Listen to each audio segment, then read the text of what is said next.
प्रेक्षकांनो, आजच्या एपिसोडमध्ये इथे अर्णव ईश्वरी दोघे जण घरी जायला निघालेले असतात. तेव्हा अर्णव ईश्वरीला म्हणतो की मी सिंदूर, आधी मी तुला घरी सोडतो, नंतर मी ऑफिसला जाईन, चालेल ना? तेव्हा इथे अर्णव ईश्वरी आता निघालेले असतात.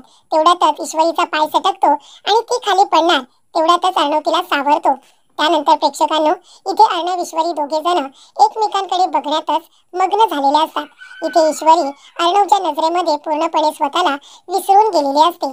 तेव्हा प्रेक्षकांनो, इथे अर्णव ईश्वरीला म्हणत असतो की मी सिंदूर, काय झालं, तू इथे स्वतःला विसरून गेलीस का? तेव्हा ईश्वरी म्हणते नाही, असं काही नाहीये. तेव्हा अर्णव म्हणतो मी सिंदूर, एवढा कसला विचार करत होतीस?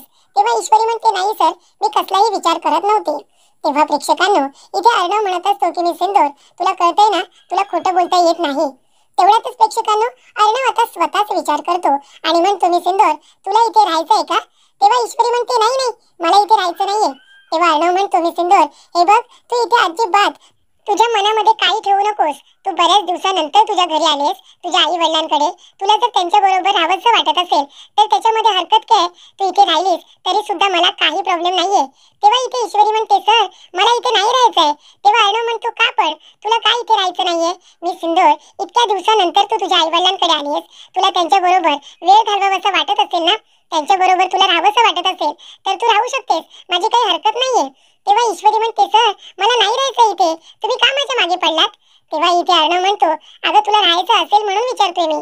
तेव्हा ईश्वरी म्हणते सर, मला खरं खरं सांगा, तुम्हाला माझा त्रास होतोय म्हणून तुम्ही मला इथे जबरदस्तीने राहायला सांगताय का? तुम्हाला कंटाळा आलाय माझा? तेव्हा अर्णव म्हणतो मी सिंदूर, हे काय बोलतेस तू?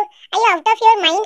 अगं तुला तुझ्या घरी राहावंसं वाटत असेल तुझ्या आई वडिलांबरोबर आणि तुला वाटत असेल की मला काही प्रॉब्लेम आहे म्हणून मी स्वतःहून तुला सांगतोय की इथे तुझ्या आई वडिलांबरोबर राहा म्हणून, तर तू मलाच ब्लेम करतेस.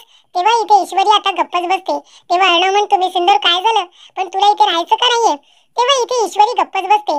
तेव्हा अर्णव म्हणतो, पण तुला माझी काळजी तर दिसतच नाहीये. तुला प्रत्येक वेळेला मला ब्लेम करायचंय आणि माझ्या बरोबर तुला कुठलं ना कुठलं कारण काढून भांडत राहायचंय, नाही का? तेव्हा इथे अर्णव आता म्हणत असतो की तुला फक्त माझ्या बरोबर भांडण्यासाठी कारणच हवंय. तेव्हा इथे अर्णव म्हणतो, सांग ना, का नाही राहायचंय तुला तुझ्या आई वडिलांबरोबर? तेव्हा प्रेक्षकांनो, इथे ईश्वरी आता गप्पच बसते आणि म्हणत असते की हो अर्णव सर, तर मला इथे माझ्या आई वडिलांबरोबर राहायला सांगतायत, मग मलाच का राहायचं नाहीये त्यांच्याकडे? तेव्हा अर्णव म्हणतो मी सिंदूर, काय झालं, कसला विचार करतेस आता? तेव्हा ईश्वरी म्हणते नाही सर, कसला विचार करत नाहीये. तेव्हा इथे अर्णव आता म्हणतो ठीक आहे, चल आपण निघूया. तेवढ्यातच तो आपला मोबाईल शोधायला लागतो. ईश्वरी म्हणते काय झालं सर? तेव्हा अर्णव म्हणतो काही नाही, माझा मोबाईल आतमध्ये राहायला वाटतं, थांब मी घेऊन येतो.